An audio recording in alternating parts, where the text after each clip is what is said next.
స్వచ్ఛమైన నాణ్యమైన గౌదర్పార్ పూజా ఉత్పత్తులు www.gaudarpar.com ద్వారా ఆన్లైన్ లో ఆర్డర్ చేయండి. మీ ఇంటిని దేవాలయంగా మార్చుకోండి. నమస్తే, వెల్కమ్ టు సుమన్ టీవీ. నేను మీ యామిని.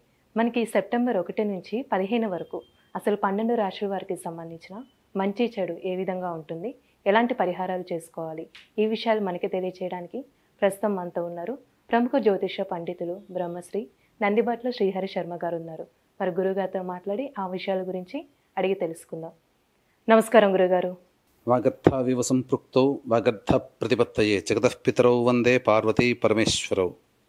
సదాశివసమారంభాం శంకరాచార్య మధ్యమాం అస్మదాచార్యపర్యంతం వందే గురుపరంపరాం.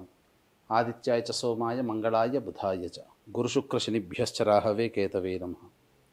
శృంగేరి జగద్గురు పీఠాధిపతులకి, కంచి పీఠాధిపతులకి నమస్కారములు తెలియజేసుకుంటూ కార్యక్రమాన్ని ప్రారంభిద్దాం. గురుగారు, 12 రాశుల వారికి సంబంధించండి ఏ తారీఖుల్లో ఆదాయం కానీ ఖర్చు కానీ ఉంటుంది, ఈ విషయాల గురించి మీరు మాకు తెలియజేస్తూ ఉన్నారండి. అయితే ఇవి 100% మాకు మ్యాచ్ అవుతున్నాయని ప్రేక్షకులు కాల్స్ రూపంలో తెలియజేయడం జరుగుతుంది. ఇదే విధంగా చూసుకున్నట్లయితే మనకి సెప్టెంబర్ 1 నుంచి 15 వరకు అసలు కన్యారాశి వారికి ఏ విధంగా ఉంటుందండి? కన్యారాశి వారికి సెప్టెంబర్ 1వ తారీఖు నుంచి 15వ తారీఖు వరకు ఏ విధంగా ఉండబోతుందో తెలుసుకునే ముందు గ్రహ సంచారం తెలుసుకుందాం. రాశిలోనే కేతువు శుక్రుడు, అలాగే 12వ స్థానంలో వ్యయమందు రవి బుధుడు, దశమంలో కుజుడు, అలాగే నవమంలో గురువు, సప్తమంలో రాహు, షష్టమందు శని వక్రీకరించి ఉండడం. ప్రధానంగా చెప్పవచ్చేది ఏంటంటే దైవానుగ్రహం సంపూర్ణంగా ఉన్నటువంటి జాతకం. గ్రహ సంచార ప్రభావము మిశ్రమ స్థానంలో ఉన్నటువంటి కారణం చేత అనుకున్నటువంటి పనులు సజావుగా పూర్తి చేసుకున్నప్పటికీ ఖర్చులు కూడా దానికి తగ్గట్టుగానే ఉంటాయి. ముఖ్యంగా ఆత్మవిశ్వాసంతో ముందడుగు వేయాల్సినటువంటి పరిస్థితి ఈ 15 రోజుల్లో చెప్పవచ్చు. మీ మీద మీకే ఆత్మవిశ్వాసం తగ్గుతుంది. అనగా ఏ పని అనుకున్నా ఆ పని నేను చేయలేనేమో, ఇది నా వల్ల కాదేమో అనేటువంటి ఆలోచనతోనే మీరు మొదలు పెడతారు. తద్వారా మంచి మంచి అవకాశాలని ఈ యొక్క కన్యా రాశి వారు కోల్పోతారని చెప్పవచ్చు. కాబట్టి మొక్కవోని ధైర్యంతో ఆత్మవిశ్వాసంతో ముందడుగు వేయండి.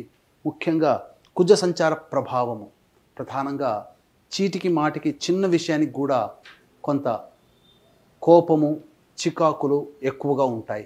కాబట్టి ప్రశాంతంగా ఉండడానికి ప్రయత్నం చేయండి. నవ్వుతూనే కనిపించండి. నవ్వించడానికే ఎక్కువ నవ్వించే వాళ్ళ చుట్టుపక్కన ఉండండి. కాస్త వరకు మీకు టెన్షన్స్ తగ్గుతాయి. అంటే ప్రధానంగా గమనించుకున్నట్లయితే వ్యయస్థానంలో రవి బుధుల యొక్క సంచార ప్రభావం కారణం చేత ప్రధానంగా కొన్ని ఒడిదుడుకులు ఎదుర్కోక తప్పదు. కాబట్టి జాగ్రత్తలు పాటించండి. ఇక్కడ చెప్పడం దీనివల్ల ఏంటంటే మంచి కంటే చెడు ఎక్కువగా కనబడుతుంది ఏంటా అని అనుకుంటారు. కానీ చెడు చెప్పడం వల్ల దాని నుంచి వచ్చేటువంటి సమస్య నుంచి బయటపడడానికి మార్గాలు మీరు అన్వేషిస్తారు. తద్వారా మంచి ఎలాగో మీ జాతకంలో ఈ యొక్క గోచార రీత్యా మీకు కనబడుతుంది. కాబట్టి మీకున్నటువంటి లోటుపాట్లలో ఏమున్నాయి, మైనస్ ఏంటి, దాన్ని తెలుసుకుని కనుక మనం ప్రయాణం చేసినట్టయితే వచ్చే సమస్యలన్నీ కూడా పరిష్కారం అవుతాయి.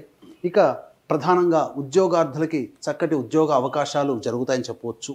రైతులు అయితే జాగ్రత్తగా 1కి 2 సార్లు ఆలోచన చేసి సమయాన్ని వేచి చూసి మీరు నిర్ణయం తీసుకొని కొత్త పంటగా వేసినట్లయితే మంచి దిగుబడి కలిగేటువంటి స్థితిలో భవిష్యత్తు ఉంటుంది.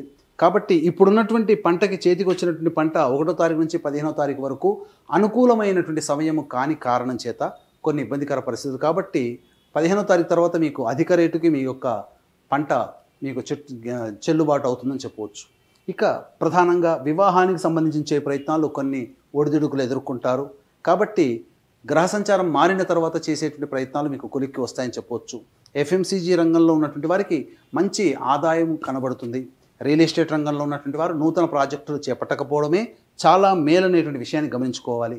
విద్యార్థులకి కష్టపడితే తప్ప అనుకున్నటువంటి దాంట్లో మనకు సీట్లు లభించదు. కాబట్టి జాగ్రత్తలు పాటించండి.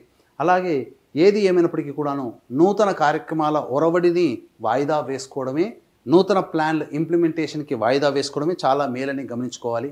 ఇక గత కొన్ని మాసాలుగా మన ఆధ్వర్యంలో జరుగుతున్నటువంటి యొక్క రాశి ఫలితాలకు సంబంధించిన ప్రయత్నాల్లో భాగంగా చాలామంది చెప్పినటువంటి డేట్స్లలో కొంత అవయోగం కలుగుతున్నప్పుడు అవయోగమని, అలాగే ధనాదాయం కలిగినప్పుడు ధనాదాయం ఏదో విధంగా సర్దుబాటు అవుతుందని చెప్తున్నారు కామెంట్స్ రూపంలో కానీ, లేదా వాళ్ళు కాల్స్ చేసి చెప్తున్నారు. కాబట్టి వారు అందించినటువంటి అనగా మీలాంటి ప్రేక్షకుల యొక్క ప్రోత్సాహమే మనం ఇంకా సునిశ్చితంగా ఇంకా మెరుగైనటువంటి విధంగా చెప్పడానికి ఆస్కారం దోహదం ఏర్పడుతుంది. అయితే ఇక్కడ ఏ రోజుల్లో అధిక ధనాదాయం ఉంటుంది, ఏ రోజుల్లో ఖర్చులు అధికంగా ఉంటాయనే విషయాన్ని క్లుప్తంగా తెలియజేసుకుందాం. ప్రధానంగా 1వ తారీఖు రోజున మీకు అనుకున్నటువంటి విధంగా మీకు ధనాదాయం ఉంటుంది, చేబదులు మీకు కలుగుతుంది. అలాగే అప్పు అయినా కానీ దొరుకుతుంది, లేదా రాని బాకీలైనా కానీ వసూలు అవుతాయి. ఏది ఏమైనప్పటికీ కూడాను ధనపరమైనటువంటి సమస్యలు 1వ తారీఖున తీరబోతున్నాయి. ఆకస్మిక ధనప్రాప్తి 1వ తారీఖు రోజున గోచరమవుతుంది. ఇక 2, 3, 4 తారీఖులో కనుక గమనించుకున్నట్లయితే కుటుంబ సభ్యులతో వాగ్వివాదాలు పోకండి. ముఖ్యంగా స్త్రీలతో వాగ్వివాదాలు పనికిరావు. అయితే కింది స్థాయి ఉద్యోగస్తులతో మీరు మాటలు వ్యవహరించేటప్పుడు జాగ్రత్తలు మాటించండి. లేనిపోని అవమానాలు ఎదుర్కోవాల్సిన పరిస్థితి మీకు గోచరమవుతుంది. ఇక 5, 6 తారీఖులో కనుక చూసుకున్నట్లయితే విశేష ధనప్రాప్తి, మిత్రులు బంధువుల యొక్క సహాయ సహకారాలతో మీ యొక్క పనులను చక్కబెట్టుకుంటారు, రాని బాకీలు వసూలు అవుతాయి. ఏది ఏమైనప్పటికీ కూడాను సంతోషకరముగా ఈ 5, 6 తారీఖుల్లో మీరు అనుకున్నటువంటి పనులను పూర్తి చేసుకుంటారని చెప్పవచ్చు. ఇక 7, 8, 9, 10, 11 తారీఖులు ఇంత అనుకూలమైనటువంటి యోగమైనటువంటి కాలము కాదు.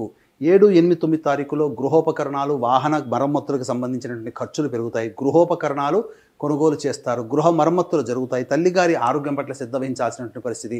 మీరు చేస్తున్నటువంటి పని పట్ల ఉన్నతాధికారులకి సంతోషం, ఆనందం కలగకపోగా కొంత ఇబ్బందులకు గురయ్యే అవకాశం ఉంటుంది. కాబట్టి జాగ్రత్తలు పాటించండి.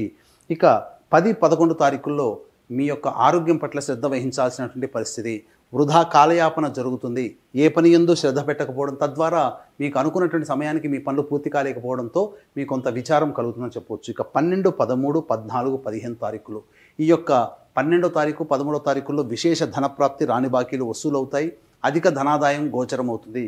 14, 15 తారీఖుల్లో జీవిత భాగస్వామి నిర్ణయం వలన, వ్యాపార భాగస్వామి నిర్ణయం వలన మీకు అనుకూలమైనటువంటి రోజుగా చెప్పవచ్చు. ఫలితములు కూడా అదే విధంగా ఉంటాయి. జీవిత భాగస్వామితో లేదా వ్యాపార భాగస్వామితో వచ్చేటువంటి పొరపచ్చాలు కొంతవరకు తగ్గుముఖం పడతాయి. తద్వారా భవిష్యత్తు ఆనందదాయకంగా ఉంటుందని చెప్పొచ్చు.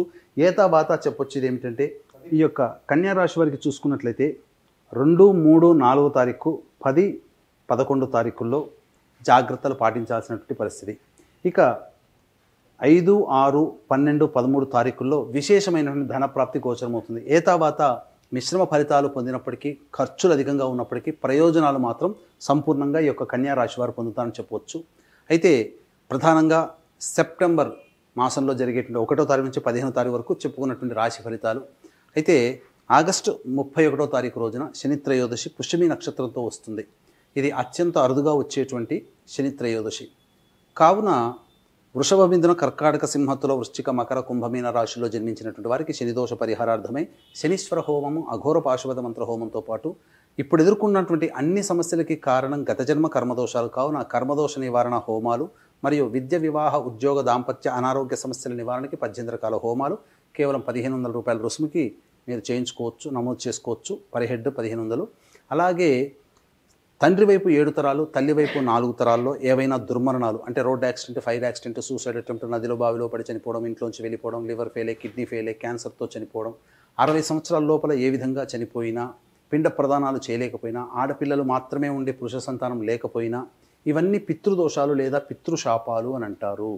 అయితే పిల్లలకి పెళ్ళిళ్ళు కాకపోయినా, సంతానం కలగకపోయినా, అనారోగ్యంతో మందులకి నయం కాని రోగాలతో బాధపడుతున్న, కులాంతర మతాంతర వివాహాలు జరిగినా, అలాగే శారీరక లోపాలతో పిల్లలు జన్మించినా, ఎన్ని పూజలు చేసినా ఫలించకుండా ఉన్నప్పటికీ, ఎన్ని ప్రయత్నాలు చేసినా నిజాయితీగా మనకు అనుకున్నటువంటి పనులు జరగకపోయినప్పటికీ, జీవితం ఎదుగుదల లేకపోయినప్పటికీ, జటిలమైన సమస్యలు పరిష్కారం కాకుండా ఉన్నప్పటికీ ఇవన్నీ పితృశాపాలు అంటారు. కాబట్టి ఇట్టి పితృశాపాలు లేదా పితృదోషాల నివారణకి సెప్టెంబర్లో వచ్చే పితృపక్షాల తిథులలో సెప్టెంబర్ 25వ తారీఖు రోజున, 30వ తారీఖు రోజున పితృదోష నివారణ పూజలు, హోమాలు అనేటువంటి జరిపించడం జరుగుతుంది. నిజాయితీగా, సశాస్త్రీయంగా జరిపించడం జరుగుతుంది. ఈ యొక్క కార్యక్రమంలో పాల్గొనలేనటువంటి వాళ్ళు బ్రాహ్మణుని కర్తగా పెట్టి కూడా చేయించుకోవచ్చు. అవకాశం ఉన్న వాళ్ళు కార్యక్రమ తదనంతరం కాంటాక్ట్ చేసి పూర్తి వివరాలు తెలుసుకోవచ్చు. గురువుగారు, కన్యా రాశి వారికి అంటే ఇంకా మెరుగైన ఫలితం రావాలంటే అసలు ఎలాంటి పరిహారం చేసుకోవాలి? కన్యా రాశి వారు ప్రతిరోజు కూడా కాలభైరవాష్టక పారాయణము, అలాగే దత్తస్తవము రోజుకి 3 సార్లు కనుక పారాయణం చేసినట్లయితే మంచి శుభ ఫలితాలు పొందుతారు. ఇంకా మీకు సమస్యలు అధికంగా ఉన్నాయి అంటే మీ యొక్క జాతకంలో ఉన్నటువంటి దశలు, అంతర్దశల యొక్క ప్రభావం. కావున దగ్గరలోని మంచి ఉపాసనా పొరలైనటువంటి జ్యోతిష్యుల్ని సంప్రదించి వారిచ్చే సలహాలు, సూచనలు కనుక పాటించినట్లయితే భవిష్యత్తులో వచ్చే సమస్యలు కూడా పరిష్కారం అవుతాయని చెప్పవచ్చు. గురుగారు సెప్టెంబర్ 1 నుంచి 15 వరకు అండి అసలు కన్యా రాశి వారికి ఏ విధంగా ఉంటుంది, ఎలాంటి పరిహారం చేసుకోవాలి, ఈ విషయాలు మాకు తెలియజేసినందుకు ధన్యవాదాలు. సర్వం శ్రీ ఉమామహేశ్వర పరబ్రహ్మార్పణమస్తు. సుమన్ టీవీలో మీ పర్సనల్ అండ్ బిజినెస్ ప్రమోషన్స్ కోసం కింది నెంబర్కి కాంటాక్ట్ చేయండి.